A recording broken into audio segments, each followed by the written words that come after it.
જો દોસ્તો આ औरत કહે છે રહેવા દો, મારે હું નીચેથી થેલી લઈને આવું ત્યારે મને એની મેં નાખી આપજો।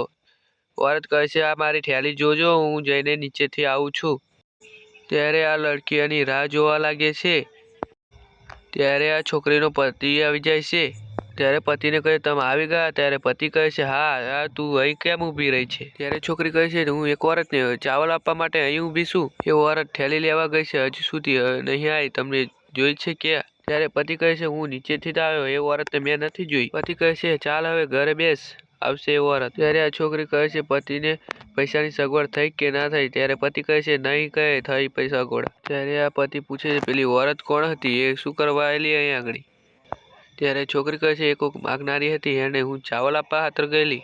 ત્યારે પતિ કહે છે તે અજાણ્યા औरतને કેમ પાવી હતી, આપણી પહેલેથી જ પરિસ્થિતિ ખરાબ છે ને। ત્યારે એના પતિને એ પોટલી પર નજર પડે છે, ત્યારે પૂછે છે આ પોટલી કોની છે? એને એ औरतની જ છે। ત્યારે છોકરી કહે છે એ औरत પોટલી મૂકીને ગઈ છે, હજુ સુધી નીચેથી આવી નથી, થેલી લેવા માટે ગઈ હતી।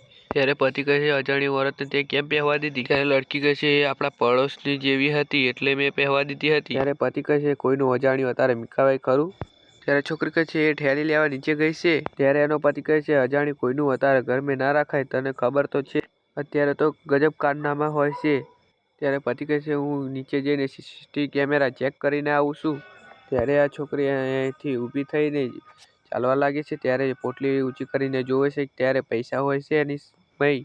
ત્યારે નીચેથી એનો પતિ આવીને જોવે છે આ શું છે? ત્યારે આ છોકરી કહે છે આ ભગવાનનું રૂપ લઈને આ ભગવાને અમને પૈસા આપીને ગયા છે। એમાં મારી વિડીયોને લાઈક કરીને ચેનલ को સબસ્ક્રાઈબ કરી એના કોઈ દાડો ઘરમાં ધનની કમી ના થવા દે। જય માતાજી કોમેન્ટ લખીને જજો। ત્યારે આ છોકરી ખોલીને જોવે છે ત્યારે બહુ સારા પૈસા હોય છે। ત્યારે કહે છે આટલા બધા પૈસા કેમ એવા મૂકીને ગઈ છે? ત્યારે છોકરી કહે છે આટલા બધા પૈસા ભગવાનના ભરોસે આયા છે। છોકરી કહે છે આ ભગવાનનો આશરો છે આટલો બધો।